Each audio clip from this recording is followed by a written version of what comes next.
and welcome to COVID-19, the good, bad, and the ugly, another program coming to you directly from my home.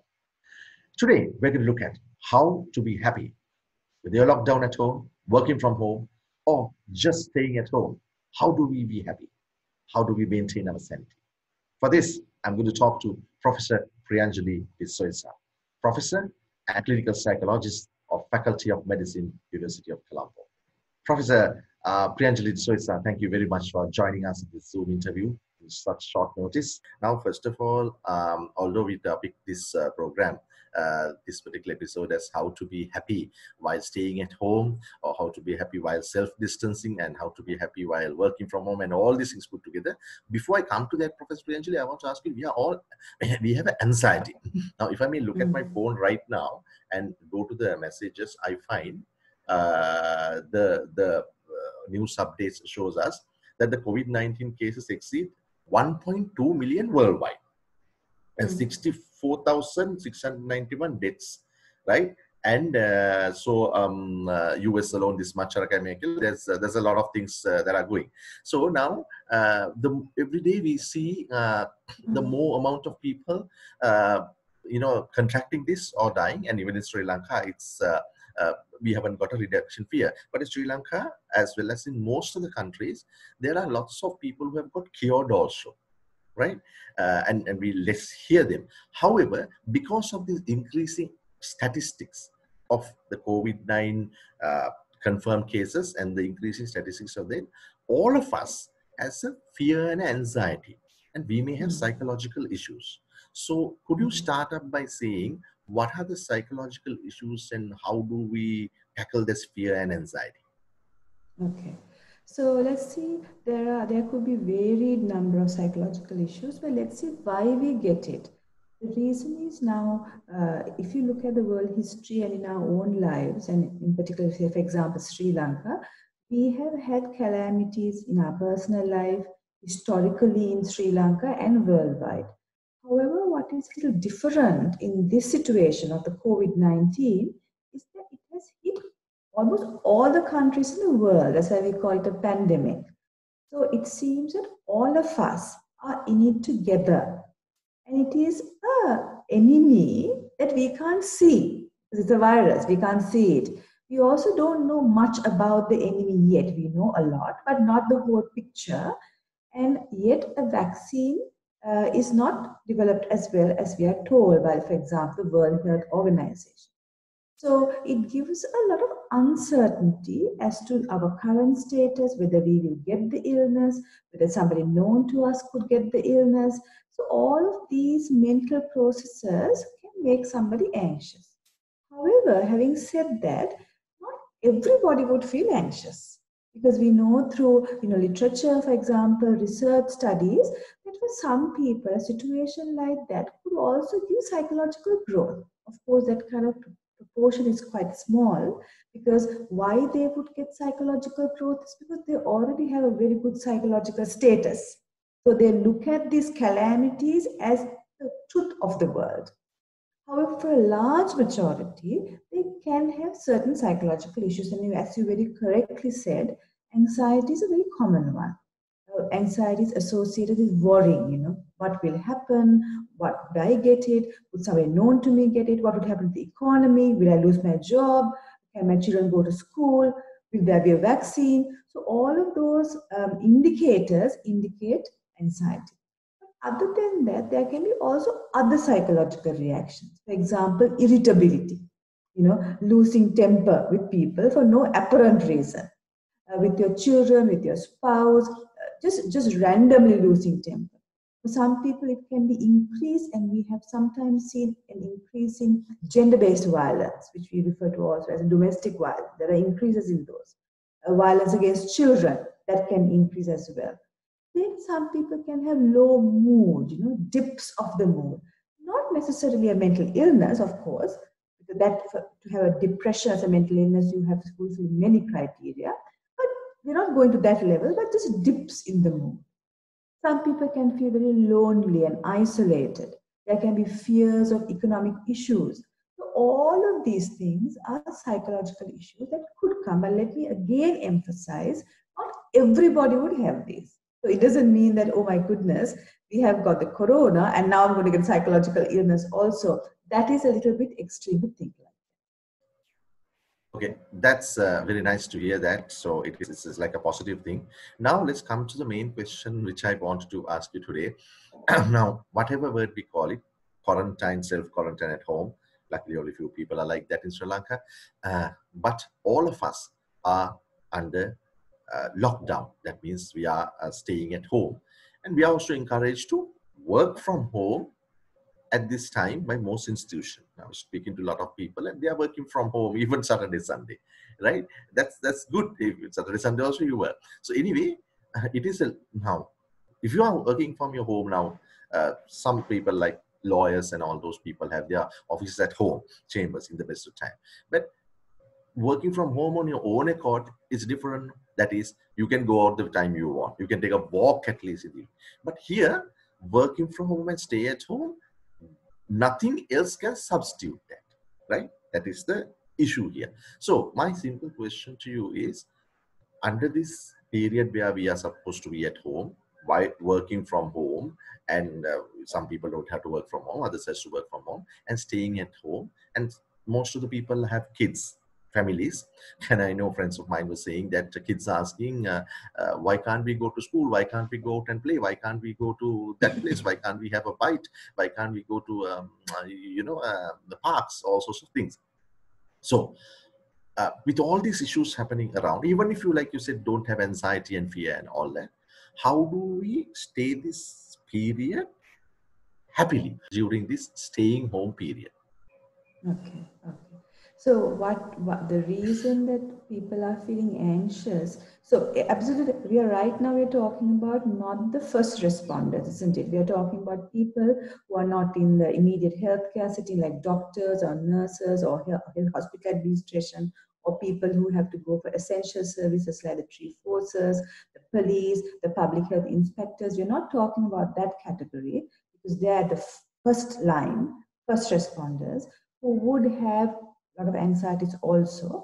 But we are talking about us who are working from home, who has the opportunity to stay at home. But that is also difficult for many people. Why? Our usual routine, which involves getting dressed, going out, talking to somebody, maybe going out for a meal, picking up something to eat from outside, all of those things have drastically been cut down. It's like, for example, you run into a wall and there is no even a skid, you just ran in. That's the unusual situation.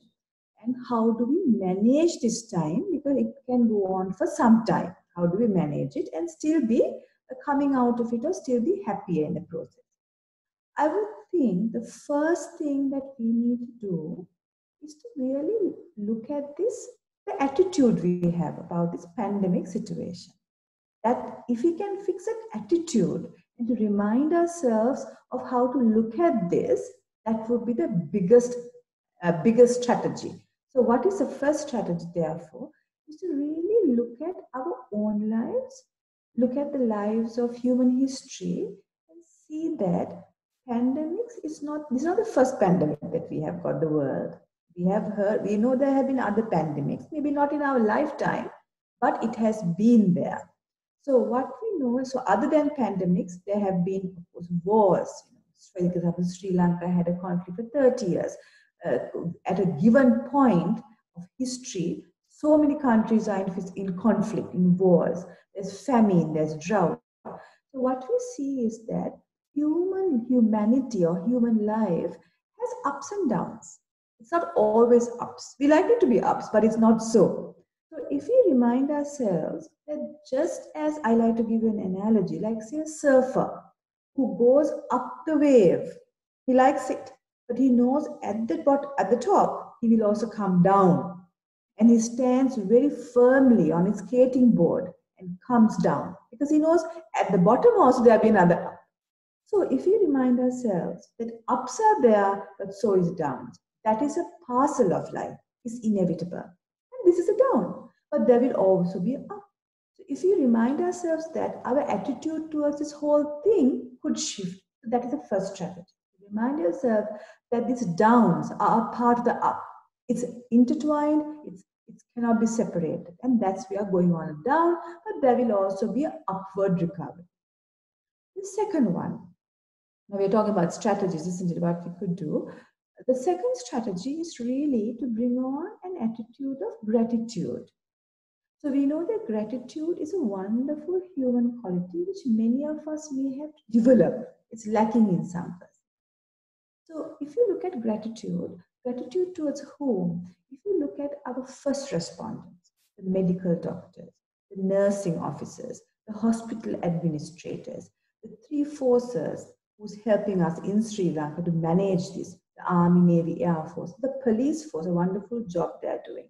Then if you look at the public health inspectors who are going from house to house contact tracing, then how about the banking services, essential services they have to go? Then the vegetable delivery people who are coming to our place with all the vegetables for us.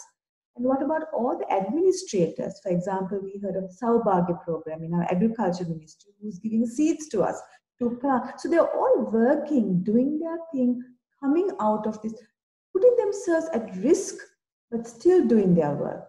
So what it shows is if we can reflect on how many people are running this system so that we can be safe at home, this gratitude towards them grows rather than being in a complaining mode. You see?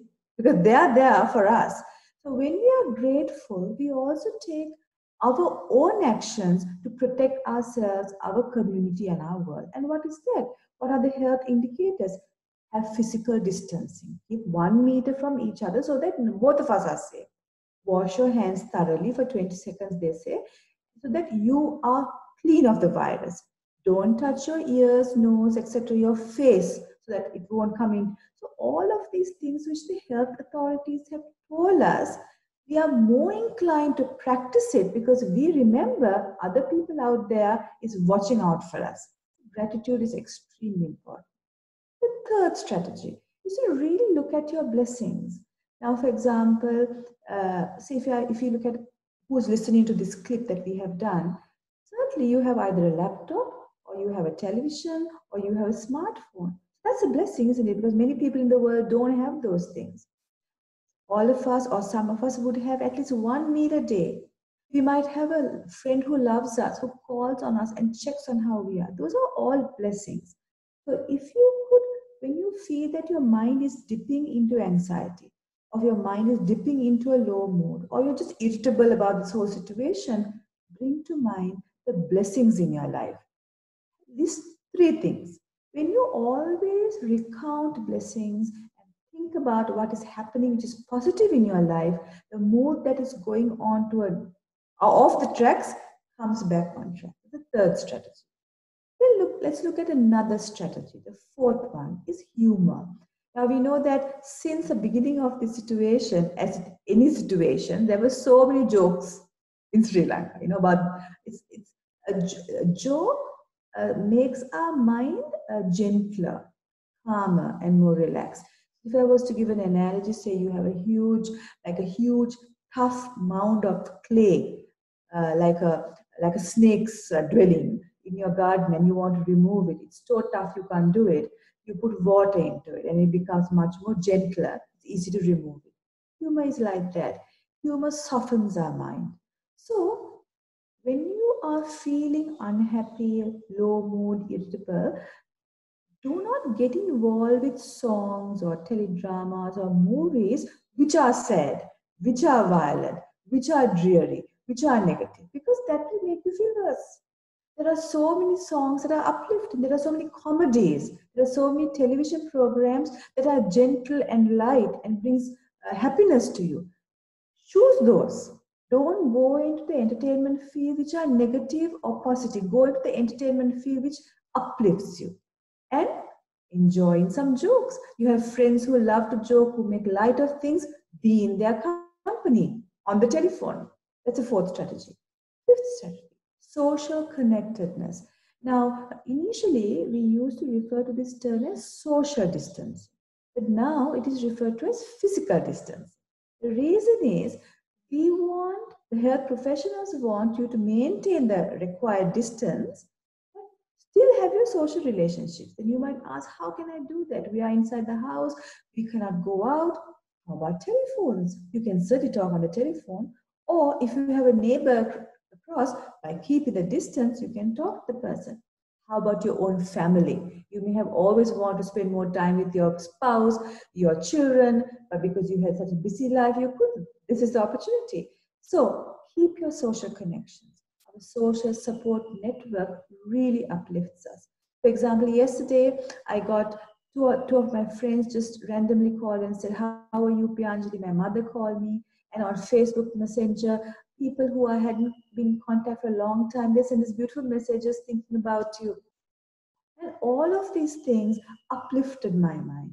So, connecting to others uplifts you and uplifts them. So, make a decision. What I try to do is every day I try to connect with two people other than my immediate family who is with me. Just call and check, particularly people who are elderly, whose children may not be at home, they are lonely, people who are a little bit vulnerable. Call them, check up on them, but don't talk about all the gory details. Try to uplift their mind. It will uplift their mind and in turn uplift yours. That's a fifth strategy. The sixth strategy is having a structure in your life. So now what happens is you might be a person who gets up at 5 o'clock in the morning usually. You might see as you go on in the day, as the weeks go by, you might make it 6 o'clock, then 7 o'clock, then 8 o'clock, then 10 o'clock. The entire structure goes out of focus. That is not recommended. If your wake up time was 5 for the last number of years, get up at 5 now also. If your breakfast time was at 7:30, have it at that time.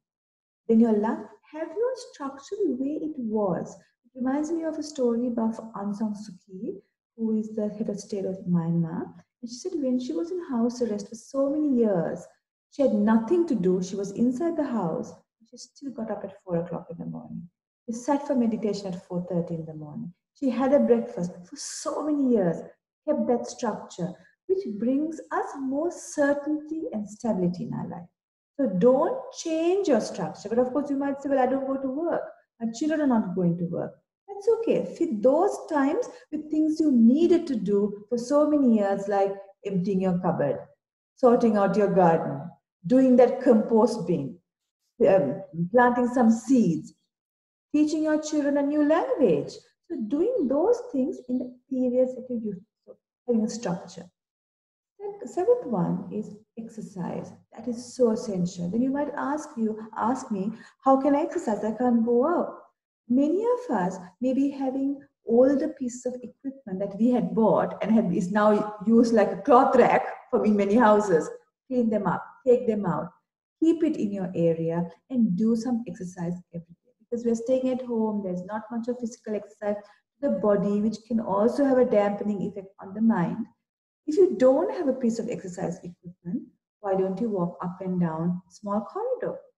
If you have stairs, if you have a little back garden, you can certainly do exercise. It's essential for everybody. Exercise has huge mental health benefits also. So we spoke about 7 strategies. I still want to talk to you about about Yeah. children. Yeah. Go ahead. Yeah. So what I want to talk about children is many people who are at home is wondering how do I manage children. Okay, so let me give you a few tips. First of all, children sense obviously that there's something wrong because suddenly not going to school, and then parents are always talking about how to collect food the next 2 weeks, and this corona word is also in the house. It's really important that you tell your child what the situation is, but relevant to their age group. So the way you talk to a 16-year-old about this matter is very different the way you talk to a 6-year-old. But tell you must. You have to tell them that there is some change in the world situation. If it's a child of that age, you can understand. There are a lot of beautiful little clips that are done. You can get them from the internet. There is ones in Sinhala language, Tamil language, English language that are sent around. How to talk to children about the coronavirus pandemic, that they know what is happening. Second thing you can do with the children is again that structure. Just as it's relevant to us, it's relevant to them. But that doesn't mean that you cram them with homework, teach. Because all their life, most children have been going to school class, home class. Try to make it a bit more interactive, more fun, where they can learn things that they hadn't learned before, like a new skill. Thirdly, connect with your child.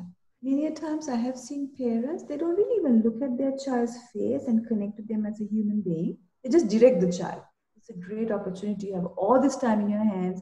Get to know who your child is. Connect with that human being as a human being. Finally, with your children, be a role model. If you're so anxious and stressed out and biting your nails and wondering when shall I get my next bunch of rice packets, I have to ensure that we have everything stocked for the next 10 years. The child realizes my parents are not managing this very well at all, and they're not considerate about other human beings. However, if you're an adult, if you're a parent who talks about how is my elderly neighbor doing in my community? For example, in the neighborhood that I live in, we have a WhatsApp group, like a app, a group app, and there are people who write, how is this particular uncle doing? There's a vegetable truck coming. Shall we give him a call and tell him to come and buy his vegetable? Great community.